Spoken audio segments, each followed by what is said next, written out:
첫 번째 소식. 원희룡 국토장관 후보자. 민주당이 낙마 3인방으로 꼽은 사람이 있습니다. 보도마다 좀 다른데 정호영, 한덕수, 한동훈 뭐 이렇게 3인방도 있고 정호영, 한동훈, 뭐 원희룡 뭐 이렇게 들어가는 데도 있고 각각 좀 다릅니다. 오늘 그 얘기도 좀 한번 해볼 텐데 낙마 3인방 민주당이 일단 꼽고 있는 주요 타겟이 누군지 함께 보겠습니다. 낙마 3인방 함께 보시죠. 자, 민주당이 벼르고 있는 낙마 3인방은 한덕수 총리 후보자와 정호영 장관 후보자와 한동훈 장관 후보자를 민주당에서 주요 타깃으로 고르고 있다. 민주당 한덕수 청문 보고서 채택 최대한 미루겠다. 민주당 인사청문위원 국회 인준 필요한 총리 청문회를 다른 장관 후보자 3명 임명 강행 막는 지렛대로 쓰겠다. 그러니까 통과는 시켜주되 다른 사람들을 떨어뜨리는 지렛대로 쓰겠다라는 전략인 것 같아요. 그러면 진짜 낙마 3인방에는 한덕수 총리 후보자는 안 들어갈 가능성이 굉장히 크다라는 거예요. 그러니까 예컨대 간판으로 지금 내세우는 민주당의 타깃 3명이지만 내부에서는 또 다른 타깃을 보고 있을 수도 있다라는 전략인 것 같아요. 박홍근 원내대표 이야기 한번 들어보시죠. 19명 모두가 퇴장감입니다. 로비왕, 횡령왕, 갑질왕, 찬스왕, 탈세왕, 해고왕에다가 왕 중의 왕인 한동훈 후보까지 왕들의 귀환입니다.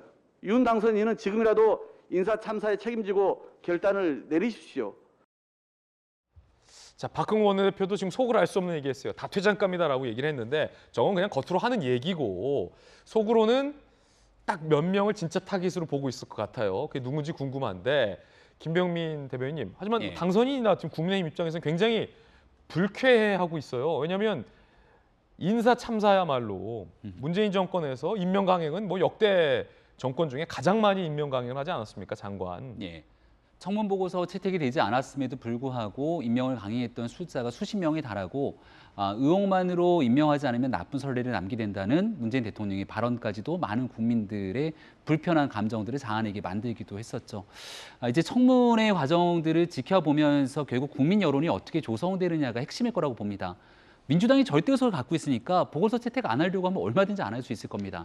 근데 민주당은 또 정치를 하는 정치 행위를 해야 되는 입장 속에서 모두를 다 청문 보고서 채택을 안 할 수는 없을 거라 생각하고 그중에 국민적 눈높이에 철저하게 어긋난다 생각되는 인물들을 중심으로 아마 이런 내용들을 솎아내게 될 텐데 그 과정이 어땠는지를 국민들이 지켜볼 것이라고 생각하고요. 도덕성에 대한 검증도 중요한데 도덕성에 대한 검증 못지않게 진짜 중요한 건 현재 코로나 이후에 한국 경제가 어떻게 흘러갈 것인지 우크라이나 전쟁 이후로 원자재 값 상승 등 국제사회가 굉장히 복잡한 국면 속에서 역량 있는 부처 내각 후보자들이 어떤 방식으로 일을 해야 될지에 대한 전문성을 평가하는지 이런 것들이 이제 오늘 생중계부터 다 국민들께서 지켜보실 겁니다. 한 가지 우려되는 건 오늘이 5월 2일이고 이제 6월 1일 지방선거가 한 달도 채 남지 않았기 때문에 이 청문회에서 후보자들을 끌어내리는데 지방선거와 연계되는 여론전을 펼치지 않을까 이런 생각이 이런 우려가 되기도 하는데요. 많은 부분들 국민들께서 지켜보고 계시기 때문에 무리하게 새 정부에 대한 발목 잡는 식으로 민주당이 비추지 않았으면 좋겠다. 청문회에 대한 좀 공정하고 객관적인 청문회를 진행하기를 바라고 있습니다. 김병민 대변인 의견 들어봤습니다. 그 와중에 민주당의 장경태 의원은 원희룡 국토교통부 장관 후보자를 비판하고 나섰습니다. 함께 살펴보시죠. 지난 대선 기간 업무 추진비 사적 유용을 지적해온 후보자로서 내로남불 의혹 지우려면 낱낱이 밝혀라. 원희룡 후보자 측 사적 용도로 사용한 바 없다. 자, 어떤 의혹일까요? 함께 보시죠.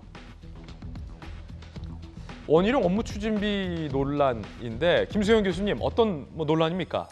그러니까 원희룡 그러니까 제주도지사였죠. 도지사 시절에 제주도청의 총무과에서 법인카드를 썼던 기록을 보니까 어떤 특정 음식점에서 2년 한 8개월 동안 1,800만 원 정도의 돈이 결제가 된 겁니다. 이제 오마카세를 파는 집이라고 하는데 굉장히 고가의 음식이죠. 이제 거기에서 하루에도 뭐 여러 번씩 결제가 되고 굉장히 고액이 결제가 되고 해서 이게 과연 총무과에서 정말 총무과 일을 하기 위해서 결제한 돈이냐 아닐 가능성이 높다. 뭐 사적으로 유용했다고는 하지만 어쨌든 뭐 국회의원이 뭐 제주도에 왔을 때 원희룡 지사가 총무과의 업무와 관계없이 자기의 어떤 정치 활동이나 자기의 도정 활동을 위해서 그 카드를 썼던 것이 의혹이 있고 또 특정 가게에서 너무 많은 돈이 지출된 걸 봤을 때 뭔가 한 사람당 3만 원 정도만 쓸 수 있는 그 규칙을 위반하고 굉장히 비싸게 지불되는 식으로 법인카드가 사용된 것이 아니냐 이런 식의 이제 의혹인데요. 사실 법인카드는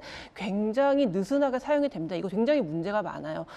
분명히 지금 뭐 국회의원들, 정치인들 또 공무원들도 법인카드 어떻게 사용되었는지 한번 다 뒤져보기로 마음먹으면은 굉장한 비리가 많이 나올 것 같거든요.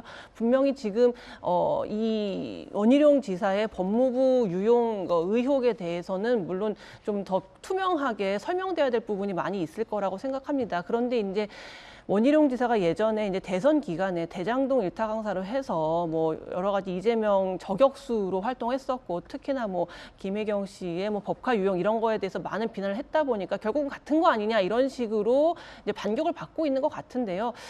제가 볼 때는 똑같이 보긴 좀 어렵다. 왜냐하면은 지금 뭐 가족이랑 뭐 저녁을 먹고 만약에 아내가 뭐 이걸 사용하고 이런 건 아니고 과연 그 범위 내에서 제대로 사용되었는지 혹시 이게 도정을 책임지는 것과 관계없이 본인의 정치 활동을 위해서 사용된 게 아닌지 이런 부분들이 불분명하기 때문에 그 부분을 짚고 있는 것이고 이 부분에 대해서는 원희룡 전 지사가 투명하게 설명해야 될 부분이 분명히 많이 있다고 생각이 듭니다.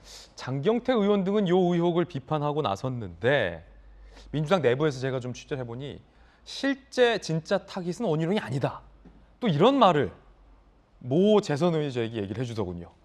그 재선 의원만의 시각일 수도 있고 당의 전략일지는 뭐 확인할 수 없는데 분명한 건 공통적으로 민주당 의원들이 정호영 장관 후보자에 대해서 굉장히 벼르고 있다라는 얘기를 공통적으로 하고 있는 것 같습니다. 그런데 김은혜 경기도지사 국민의힘 후보가 이 정호영 인선, 검증 과정에 내로남불이 있어서 안 된다라는 쓴소리를 했습니다. 그 얘기 한번 들어보시죠.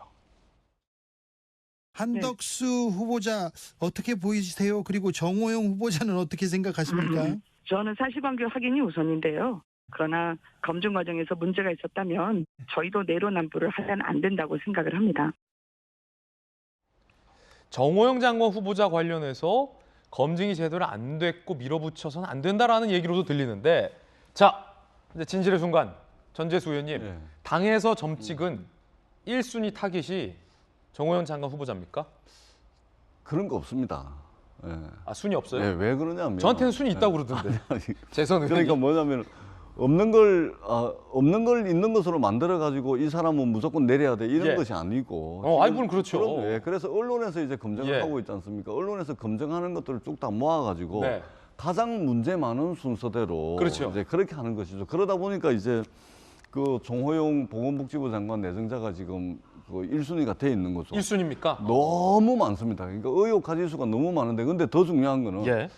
이분만 많은 줄 알았는데 지금 김인철 저 교육부 장관 내정자 이분도 정호영 내정자보다 그 더하면 더했지 못하지가 않아요. 예. 지금 풀브라이트 장학금이라고 이거는 미국에 있는 대학을 들어가는데도 굉장히 장학금 받은 것만으로도 굉장한 스펙이 되는 거거든요. 근데 여기에 본인은 물론이고 부인도 받았고 아들도 받고 딸도 받고 뭐 이런 식이고 그다음에 굉장히 우려가 되는 분은 한덕수 총리 내정자입니다. 예. 저도 뭐 개인적인 인연이 있어서 뭐 넘어가겠거니 했는데 지금 연일 계속 너무 많은 것들이 나오고 있습니다. 근데 전반적으로 보면 이게 퍼블릭 마인드가 상당히 좀 부족한 측면들이 전반적인 내정자들이 다 있습니다. 그래서 이게 윤석열 행정부가 출범을 해야 됩니다. 그래서 저희들도 일단은 총리 내정자가 많은 의혹들이 나오고 있기 때문에 정부 구성을 해야 되기 때문에 일단은 급한 대로 추경호 경제부총리 정도는 통과를 시켜서 빨리 인준을 예. 해가지고 총리가 이제 장관들에 대한 재청권을 가지고 있잖아요. 그래서 총리가 재청권을 행사하지 못하면은 바로 부총리가 하거든요. 그래서 추경호 부총리가 물론 이번에 정치자금법 위반, 그러니까 대구에 아파트에 살고 있는데 그 아파트는 정치자금으로 집행을 못하게 돼 있거든요. 더더나 오피스텔에 한정돼 있고 가족이 함께 거주할 경우에는 정치자금 집행이 안 되는데 한 6천만 원 정도 되는 돈을 또 정치자금으로 집행을 해가지고 정치자금법 위반 소지가 있기 때문에 추경호는 봐준다. 왜냐하면 정부 구성을 해야 되기 때문에. 추경호는 봐준다. 만약에 총리, 부총리까지 예. 그렇게 해버리면 정부 구성이 안 되기 때문에 그런 이제 안까지 좀 생각을 하고 있고, 다만 언론에서 제기하고 있는 의혹들이 사실 예. 너무 많습니다. 그리고 아까 인사청문 보고서 말씀을 하시는데 국민의힘이 야당을 할 때, 그러니까 최근까지 이제 인사청문회법이 정한 절차와 과정 중에 인사청문회가 종료가 되게 되면 인사청문 보고서를 채택을 하게 돼 있거든요. 그리고 인사청문 보고서를 채택을 해서 인사청문 보고서 안에 그 내용 안에 이 사람은 적절하다, 이 사람은 이렇게 저렇게 예. 해서 부적절하다, 이것을 채택을 해서 정부에 이송을 해야 되는데, 국민의힘이 부적절하면 부적절한 대로 인사청문 보고서 채택을 해서 왜 부적절한지를 적으면 되는데 인사청문 보고서 채택 자체를 안 했습니다. 그래서 이것은 인사청문회법이 정한 절차와 과정이기 때문에 저희들은 가능하면 인사청문 보고서를 채택을 해서 알겠습니다. 그 안에 왜 네. 부적절한지를 명시를 하는 방법으로 좀 인사청문회를 해야 되겠다, 이런 생각들을 좀 하고 있습니다. 발목 잡을 생각 없다. 그리고 추경호는 일단 봐준다라는 거예요. 아니요. 예. 정부 구성이 되고 오케이. 방해는 알아들었어요. 하면 안 되겠다. 예. 이런 예. 이제 생각이 있습니다. 그렇게 되면은 이제 장관 후보자들 사이에서 누가 이쪽에서 막 융단 폭격을 받고 있으면 옆으로 이제 싹 들어갈 수 있는 장관들도 있거든요. 잠시 후에 이제 1분 뒤면 청문회 시작입니까? 준비되고 있습니까? 지금 청문회 상황 들어오고 있습니까? 자, 잠시 후에 원희룡 국토교통부 장관이나 한덕수 총리 후보자의 모습 보이면 잠깐 물려드리도록 또 하겠습니다.